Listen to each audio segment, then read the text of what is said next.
नमस्कार, आप देख रहे हैं livecities.in। 72 घंटे का उपवास है, किस लिए हो रहा है ये?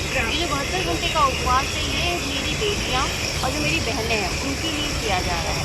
आज समाज में सिर्फ हम लोग एक आशिफा या किसी एक बच्ची को लेके नहीं, हमारे यहाँ आने वाली जितनी भी पीढ़ियाँ हैं वो सारी बच्चियाँ सेफ रहें, अच्छे से रहें, इसके लिए हम लोग एक कठोर नियम चाहते हैं। कठुआ और उन्नाव गैंगरेप में आरोपियों को कड़ी सज़ा तथा बेटियों की सुरक्षा के लिए पटना के गांधी मैदान में 72 घंटे के उपवास पर बैठी इन महिलाओं का आज तीसरा दिन है। कुछ समाजसेवी लोगों ने मिलकर इस उपवास का कार्यक्रम रखा है। वह बैनर, पोस्टर, गीत और नाटक के माध्यम से अपनी बात लोगों तक तथा सरकार तक पहुंचा रहे हैं।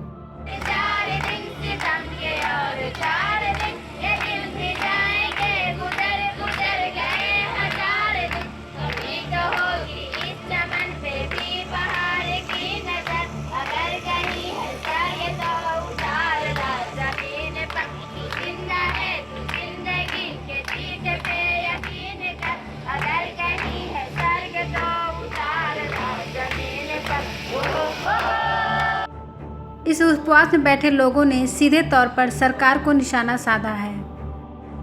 उन लोगों ने कहा कि कुंभकर्ण की नीति को छोड़कर सरकार को अब उन बेटियों के लिए सोचना चाहिए जिनके लिए कहीं न कहीं सरकार बेटी बचाओ बेटी पढ़ाओ जैसी कई मुहिम चला रही है। कहाँ गई सरकार, कहाँ है कानून, क्यों नहीं मिल रही है सज़ा, क्यों दरिंदे दिखा रहे हैं अपनी दरिंदगी। जिस बेटी के कारण बड़े बड़े बातें किया करते थे, कहाँ गई वह बातें। इस तरह की और भी कई बातें इस अनशन उपवास में कही गई। ये जो 72 घंटे का उपवास है, ये मेरी बेटियां और जो मेरी बहनें हैं उनके लिए किया जा रहा है। आज समाज में सिर्फ हम लोग एक आशिफा या किसी एक बच्ची को लेके नहीं, हमारे यहाँ आने वाली जितनी भी पीढ़ियाँ हैं वो सारी बच्चियाँ सेफ रहें, अच्छे से रहें, इसके लिए हम लोग एक कठोर नियम चाहते हैं कि आज जितने भी यहाँ पे जितने भी रेप केसेस होते हैं उसका जो केसेस का ट्रायल होता है वो 6 महीने, 1 साल, 2 साल ऐसे चलता है। उस बीच में क्या होता है कि जितनी सज़ा कल्प्रिट को मिलनी चाहिए उससे ज़्यादा सज़ा है ना जो जिसके साथ हुआ होता है वो मिल चुका होता है। तो न्यायपालिका जो है इसमें बहुत ढीली है। सबसे बड़ी बात, लोग कहते हैं कि हम अपना कानून व्यवस्था के हिसाब से चला रहे हैं। सब कुछ तो आप ही है, सरकार भी आप ही है, कानून भी आप ही है, प्रशासन भी आप ही है।